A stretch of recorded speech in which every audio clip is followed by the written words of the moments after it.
அந்த தனிமையான ரூமுக்குள்ள நுழைஞ்ச சோஃபிக்கு கொஞ்சம் உதறலா தான் இருக்கு. இருந்தாலும் வயசான இந்த கிழவனால நம்மள என்ன பண்ணிற முடியும் அப்படின்னு ரொம்ப கேஷுவலா இருந்துடுறா. ஆனா கொஞ்ச நேரத்திலேயே சோஃபியோட கணக்கு தப்பு அப்படின்னு புரியுது. நானா கிழவன் அப்படின்னு சொல்லி சோஃபியா புடின்னு பிடிக்க அவன் கிட்ட இருந்து தப்பிச்சா போதுண்டா சாமி அப்படின்னு சோஃபி பல்ல கடிச்சிட்டு அவன் காம களியாட்டத்துக்கு ஈடு கொடுக்குறா. நண்பர்கள் அனைவருக்கும் வணக்கம். Welcome to TN38 Tamil voice over channel. இன்னைக்கு நீங்க பார்க்க போற இந்த படம் 1998ல வெளியான ஒரு பாலிஷ் மூவி. ட்ரெய்லரை வச்சு இது என்ன மாதிரி படம்னு நீங்கள் கண்டுபிடிச்சிருப்பீங்க. அதனால் ஒன்லைனரை ஸ்கிப் பண்ணிவிட்டு டைரெக்டாக படத்தை பார்க்க ஆரம்பிச்சிடலாம். இது வரைக்கும் நம்ம சேனலை சப்ஸ்கிரைப் பண்ணாமல் பார்த்துட்டு இருக்க நண்பர்கள் சப்ஸ்கிரைப் பண்ணிக்கோங்க. வீடியோக்குள்ளே போகிறதுக்கு முன்னாடி அப்படியே அந்த லைக் பட்டனை தட்டி விட்டுருங்க. படத்தோட ஆரம்பத்திலேயே மலை மேலே இருக்கிற ஒரு ஃபார்ம் லேண்டை காமிக்கிறாங்க. அதில் 3 பேர் வேர்த்து விறுவிறுக்க வேலை செஞ்சுட்டு இருக்காங்க. நீங்கள் அந்த மாதிரி வேலைன்னு நினச்சிட்டிங்கன்னா அதுக்கு நான் பொறுப்பு இல்லை. 3 பேரும் அந்த ஃபார்ம் லேண்டில் வேர்க்க விறுவிறுக்க வேலை செஞ்சுட்டு இருக்காங்க அப்படின்னு சொல்ல வந்தேன். அந்த ஆண் பேர் மெஸ்ஸி. 2 பெண்களில் சோஃபியோட அம்மா லிசா. மெஸ்ஸி இந்த 2 பெண்களோட பக்கத்து வீட்டுக்காரர் அப்படிங்கறதால அடிக்கடி இந்த ஃபார்ம்லேண்ட்ல வேலை செய்யறதுக்கு உதவியா இருப்பாரு. லிசா ஒரு விதவை. இந்த தோட்டத்துல வர்ற வருமானத்துல தான் இந்த பெண்களோட வாழ்க்கை ஓடிட்டு இருக்கு. அப்பப்ப மெஸ்ஸி உதவி செய்யறதால அவருக்கும் பணம் கிடைக்குது. அதனால அவரோட வாழ்க்கையும் ஸ்மூத்தா போயிட்டு இருக்கு. மத்தியானம் அவங்க வேலையெல்லாம் முடிச்சுட்டு கொண்டு வந்திருந்த சாப்பாட்டை சாப்பிட்டுட்டு லிசா வீட்டுக்கு கிளம்ப ஆரம்பிக்கிறா. அதாவது சோஃபியோட அம்மா. ஆனா சோஃபி பாத்தீங்கன்னா நான் இன்னும் கொஞ்ச நேரம் தோட்டத்துல வேலை செஞ்சுட்டு வரேன் அப்படின்னு அங்கேயே இருந்துடுறா. இதுல என்ன கூத்துன்னு பார்த்தீங்கன்னா சோஃபிக்கு மெஸ்ஸி மேல தீராத காதல். அதனால அவங்கிட்ட என்னென்னவோ பேசி பார்க்கறா. ரொம்ப நாளா அவனை ஒன் சைடா சோஃபி ஓட்டிட்டு இருக்கா. இப்பவும் பார்த்தீங்கன்னா அவனுக்கு அப்படி இப்படின்னு அவளோட உடம்ப காமிச்சு அவனை சூடேத்த ட்ரை பண்றா. மெஸ்ஸியும் ஒரு கணம் தடுமாறி போறாரு. இருந்தாலும் லாஸ்ட் மினிட்ல அந்த உறவை மறுத்தர்றாரு. என்ன காரணம்னு பார்த்தீங்கன்னா சோஃபிக்கும் அவருக்கும் 20-25 வருஷம் டிஃபரன்ஸ். அதனால இது சரிப்பட்டு வராது, சீன் பார்த்ததோட போதும் அப்படின்னு சோஃபியை தவிர்த்தர்றாரு. சோஃபிக்கு இது மிகப்பெரிய ஏமாற்றம். அவளும் பலவிதமா முயற்சி பண்ணி பார்க்கறா. ஆனா மெஸ்ஸி அவளோட ஆசைக்கு இணங்கவே இல்லை. வீட்டுக்கு வந்த லிசா தையல் வேலையில ஈடுபட்டிருக்கா. கொஞ்ச நேரம் கழிச்சு சோஃபியாவும் வர போய் குளிச்சுட்டு வா, 2 பேரும் சாப்பிடலாம் அப்படின்ட்டு அம்மாளும் மகளும் குளிச்சு முடிச்சுட்டு நைட்டு டின்னர் சாப்பிட்டு தூங்க ஆரம்பிக்கிறாங்க. மறுநாள் மழை வந்துட்டு இருக்கிறதால அவங்க தோட்டத்து வேலைக்கு போகல. லிசா வழக்கம் போல தைச்சிட்டு இருக்கா. அவ பக்கத்துல சோஃபியும் உட்காந்துட்டு இருக்க. இந்த மாதிரி மழை பெய்யற சமயத்துல நானும் உங்க அப்பாவும் நேக்கடா அந்த மலையில மேட்ரு பண்ணுவோம் தெரியுமா, அதெல்லாம் ஒரு காலம் அப்படின்னு அம்மா பழைய நினைவுகள்ல மூழ்க. அம்மாவோட இந்த வார்த்தை சோஃபிக்கு என்னவோ பண்ணுது. ஏற்கனவே அவ குகையில காம தீ பத்தி எரிஞ்சிட்டு இருக்கு.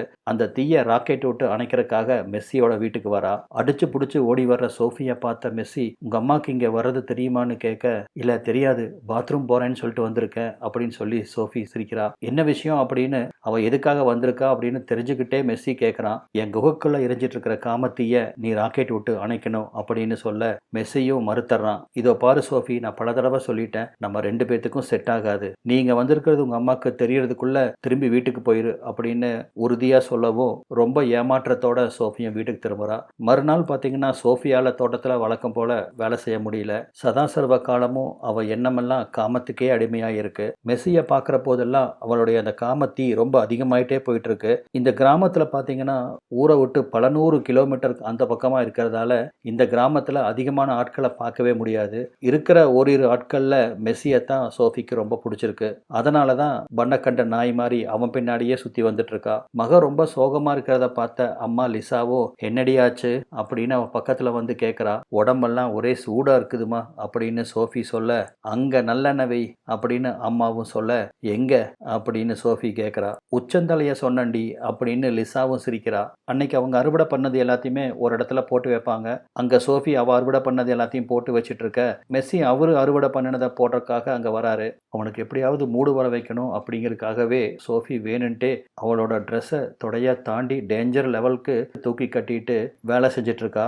ஒரு நிமிஷம் மெஸ்ஸி தடுமாறித்தான் போறான். மெல்ல அவளை கடத்தி அவளோட ஒவ்வொரு அங்கமா முகர்ந்து பார்க்க ஆரம்பிக்கிறான். சோஃபி மூடேறி புழுவா அங்க துடிச்சிட்டு இருக்க. கடைசி மினிட்ல அவனோட ஞானக்கண்ணு திறக்க, இது தப்பு, வேண்டாம் அப்படின்ட்டு அவன் பாட்டுக்கு அங்கிருந்து இறங்கி நடக்க ஆரம்பிச்சிடறான். இந்த ஏமாற்றத்தை தாங்கிக்க முடியாம சோஃபிக்கு பயங்கர கோபம் வருது. அங்கிருந்து வெடுவெடுன்னு நடந்து நடந்து போற மெஸ்ஸிய ஓடி வந்து தடுத்து நிறுத்தி, என்கிட்ட என்ன குறைச்சல், ஏன் என்னை இப்படி அவாய்ட் பண்றீங்க அப்படின்னு அவனை பார்த்து கெஞ்ச ஆரம்பிக்கிறான். ஆனா எப்போ சொல்ற அதே பதிலை தான் மெஸ்ஸி சொல்றான். உனக்கும் எனக்கும் இருக்கிற வயசு வித்தியாசம் நம்மள ஒன்னா இருக்க விடாது, என்னை விட்டுரு அப்படின்னு சொல்லிட்டு போறான். இதெல்லாம் தெரியாத லிசா வழக்கம் போல அவ வீட்டு வேலையில ஈடுபட்டு இருக்கா. இன்னைக்கு பாத்தீங்கன்னா அம்மா தைச்ச துணியெல்லாம் எடுத்துட்டு அந்த கிராமத்தில் இருக்கிற ஒரு கடைக்கு வரா. அவங்க அம்மா தைக்கிறதெல்லாம் இங்க தான் கொடுத்து விற்பாங்க. கடைக்கு வந்த சோஃபியவே வெச்ச கண்ணு பார்க்காம ஜான் பார்த்துட்டே இருக்கான். அந்த ஜான் வேற யாரும் இல்ல, அந்த கடைக்கார அம்மாவோட பையன் தான். அவனுக்கு சோஃபி மேல ரொம்ப நாளா கண்ணு. ஆனா சோஃபி அவனை திரும்பியே பார்க்கறது கிடையாது. ஏன்னா அவ இன்ட்ரெஸ்ட் எல்லாமே அவளை விட வயசுக்கு மீறினவங்க மேல இருக்கிறதால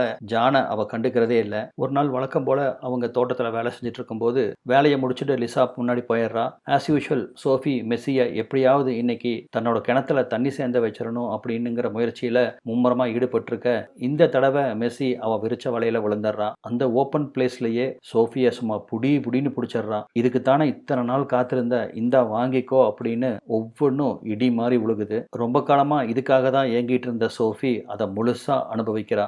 இந்த இடத்துல தான் மெஸ்ஸி ஏன் சோஃபிய இத்தனை நாள் வேண்டாம் அப்படின்னு நிராகரிச்சுட்டு இருந்திருக்கான் அப்படிங்கிறதுக்கான காரணம் தெரியுது. அது என்னன்னு பார்த்தீங்கன்னா டபுள் கேம் தான். அதாவது ரொம்ப நாளா மெஸ்ஸி சோஃபியோட அம்மாவான லிசாவை நைட்டெல்லாம் ஓட்டிட்டு இருந்திருப்பான். இப்ப பகல்ல நினைச்ச நேரமெல்லாம் லிசா போனதுக்கு அப்புறம் சோஃபி கூட ஒன்னா இருக்க ஆரம்பிக்கிறான். நைட்டு சோஃபி தூங்குனதுக்கு அப்புறமா லிசா கூட ஒன்னா இருக்க ஆரம்பிக்கிறான். இதைத்தான் 2 லட்டு சாப்பிட்றது அப்படின்னு சொல்லுவாங்க. கிடைச்ச சான்ஸை யூஸ் பண்ணி சும்மா 2 பேர்த்துக்கிட்டவும் கோல் மேல கோல் எடுத்துட்டு இருக்கான் மெஸ்ஸி. இந்த சமயத்துல பக்கத்து ஊருக்காரரான நார்மன் லிசாவை தேடி வராரு.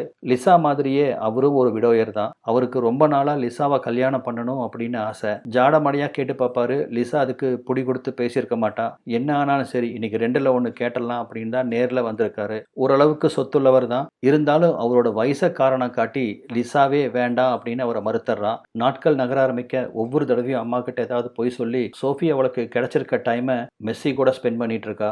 2 பேரும் அந்யோன்யமா ஒண்ணுமா இருக்க ஆரம்பிக்கிறாங்க. இப்பதான் சோஃபியோட லைஃப்ல அவ கொஞ்சம் கூட எதிர்பார்க்காத ஒரு அதிர்ச்சி வரப்போகுது. அன்னைக்கு ஒரு நாள் லிசாவை சந்திச்ச நார்மன் திரும்பவும் அவளை கல்யாணம் பண்ணிக்கிறேன் அப்படின்னு சொல்லி கட்டாயப்படுத்துறாரு. ஆனா இந்த தடவை மூஞ்சில் அடிச்ச மாதிரி வயசை காரணம் காமிச்சு இதுக்கு மேல ப்ரப்போசலோட என்ன மீட் பண்ணிடாதீங்க அப்படின்னு நார்மன் கிட்ட திட்டவட்டமா சொல்லிடுறான். இதனால அப்செட்டான நார்மனும் வேற வழி இல்லாம மௌனமா திரும்பி போயிடுறாரு. 2 நாளா மெஸ்ஸி தோட்டத்துக்கு வேலைக்கே வராததால அன்னைக்கு வீட்டுக்கு போய் பார்க்கறாங்க.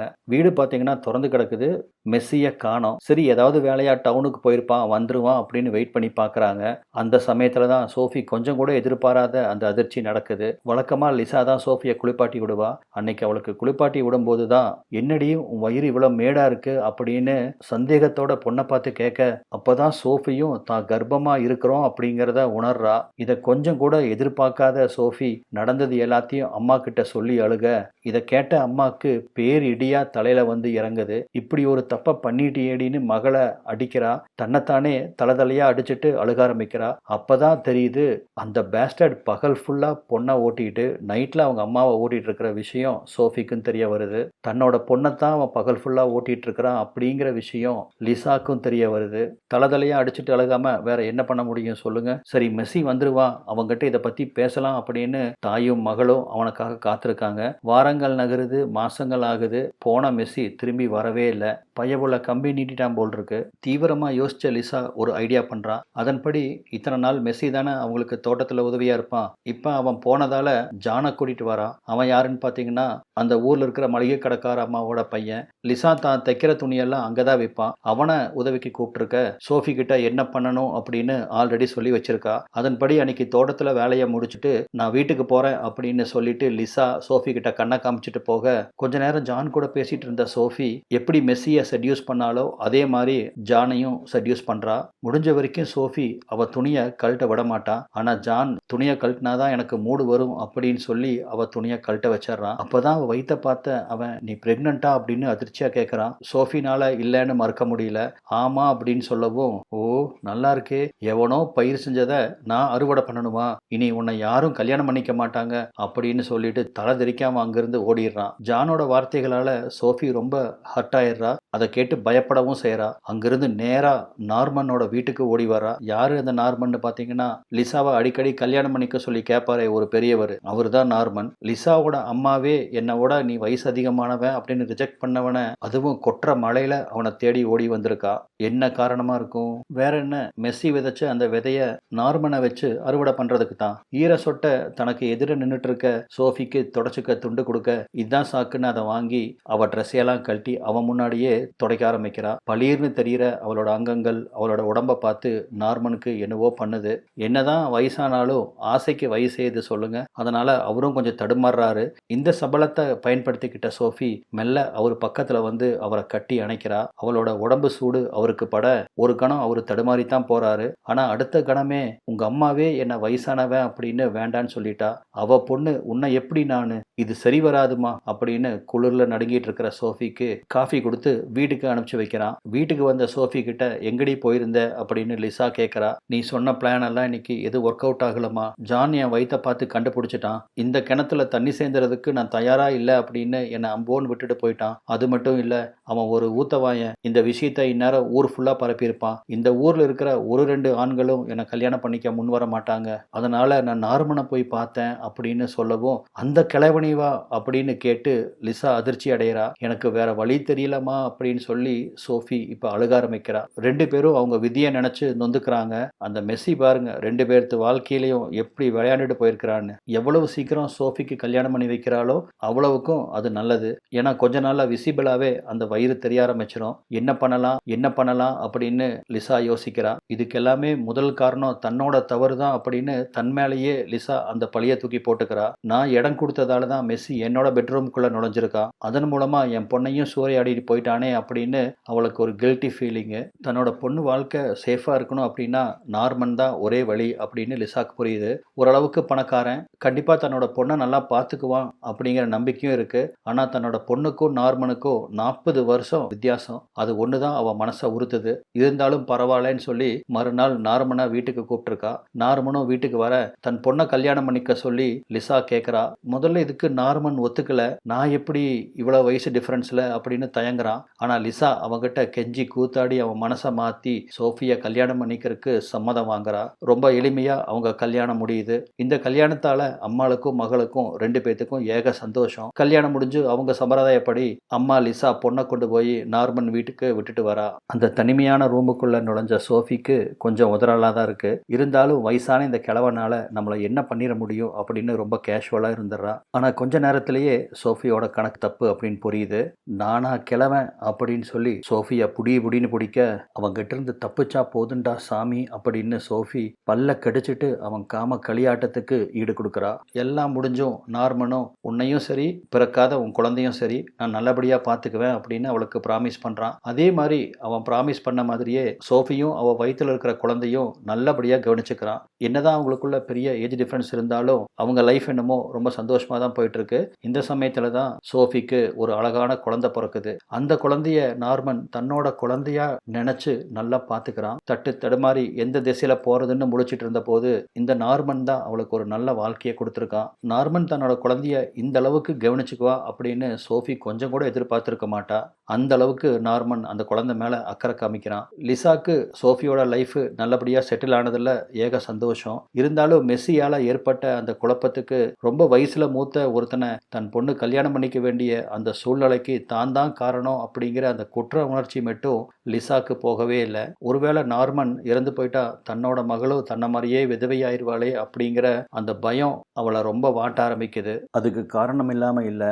இப்படிதான் வயசானவனை லிசாவோட பெற்றோர் அவளுக்கு கல்யாணம் பண்ணி வைக்கிறாங்க. ஆனா லிசா இளமையா இருக்கும்போதே அவ புருஷன் செத்து போயிடுறான். புருஷன் செத்ததுக்கு அப்புறம் தன்னோட உடம்பு தேவைகளை பூர்த்தி பண்ண முடியாம லிசா ரொம்ப கஷ்டப்பட்டிருக்கா. எத்தனையோ இரவுகள்ல அவளோட காம உணர்ச்சிகளை அடக்க முடியாம தலைக்கு தண்ணி ஊத்திட்டு படுத்த காலங்கள்லாம் உண்டு. ஒரு கட்டத்துக்கு மேல அவளோட உணர்ச்சிகளை அடக்க முடியாம தான் மெஸ்ஸி கூட அவ தொடர்புல இருந்திருக்கா. இப்ப மகளும் தன்னை போலவே ஒரு வயசானவனை கல்யாணம் பண்ணிட்டாளே அப்படின்னு லிசா வருத்தப்படாத நாளே இல்லை. எங்க தனக்கு நடந்ததே தன் மகளுக்கும் நடந்திருக்குமோ அப்படின்னு அவ பயப்படுறதுல நியாயம் இருக்கதான் செய்யுது.